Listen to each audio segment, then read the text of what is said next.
Welcome back to the True Crime Archives channel, where we excavate the chilling mysteries hidden beneath seemingly ordinary lives.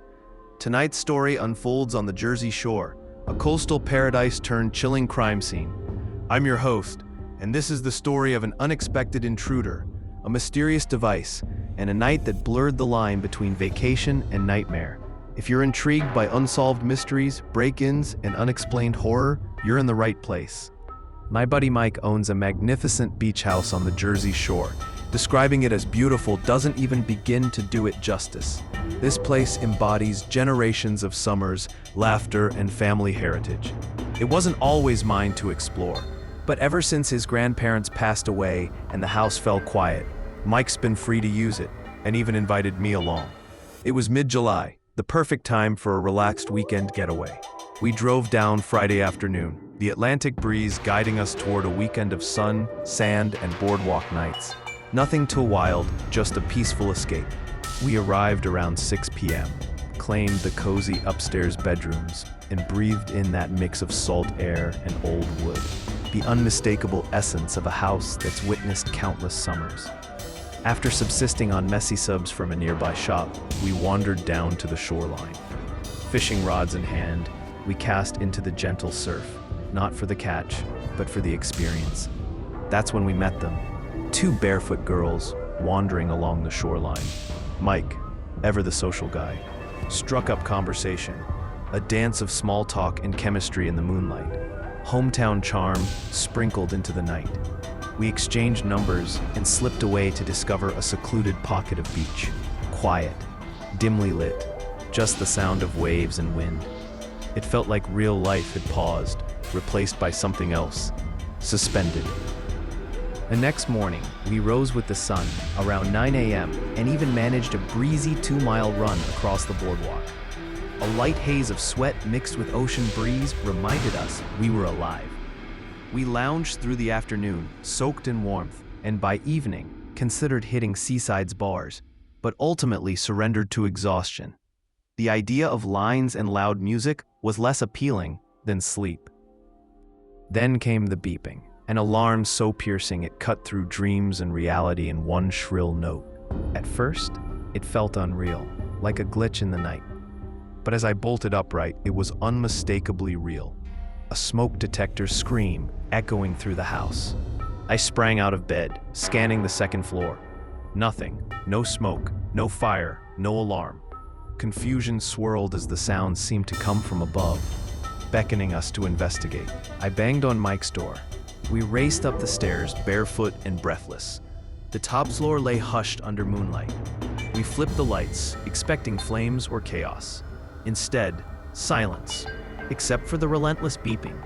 In one of the bedrooms, nestling beneath a pillow, lay a small black device. No buttons, no labels, just a single switch and a blinking red light.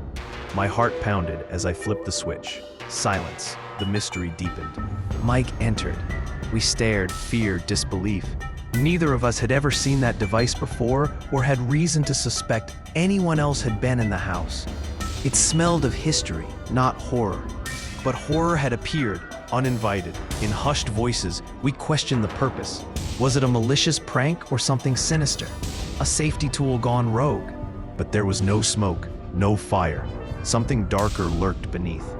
Then I flipped it again. The beeping surged back, controlled manually. We froze. The realization hit us both. Someone was here. Someone had entered the house.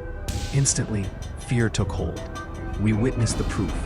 It wasn't imagination. This was real and dangerous. Mike dialed 911. I barricaded the room door. We waited. Every tick of the clock was torture. When the police rushed in, we were ushered downstairs. Descriptions spilled out. Device found, switch flipped, intruder confirmed. The tension in the air was suffocating. The officers returned with more than just weary expressions. They came bearing a horrifying scene upstairs. Every third-floor window was wide open. Beds overturned, dressers emptied, clothes and linens tossed across the floor. The device's room was unrecognizable, ransacked. Yet no suspect, no fingerprints, no weapon, nothing. No traces of who had entered or why. It was as though someone had slipped through cracks in time. carried out their mission, then vanished. Policemen advised us, lock up, stay alert, call again if anything appears. They left. We stayed. Fear permeated the walls. We forced ourselves to remain in that house, night clutching us in disbelief. We slept, we thought, through the terror, but none of us stayed calm. It felt haunted. In daylight, everything appeared normal, but questions gnawed at us. Who placed that device? How did they enter undetected? Did they flee, or are they still watching, waiting in the shadows of trust? We'll never know, for now. This case remains open, unsolved, no leads, no suspects, no closure. There's only the lingering risk, an uninvited presence in a house meant for rest, and the knowledge that someone crossed a boundary far more disturbing than a broken lock. Thanks for following this chilling story to the end. If you were here with us, what would you do differently? Would you install cameras, leave immediately, file a restraining order? Share your theories in the comments below. Let's uncover the truth together. If you crave deep dives into cold cases, psychological horror, and jaw-dropping true crime revelations, hit subscribe and ring the bell. Your support fuels more episodes just like this. Until next time, stay curious and beware, truth is often stranger than fear.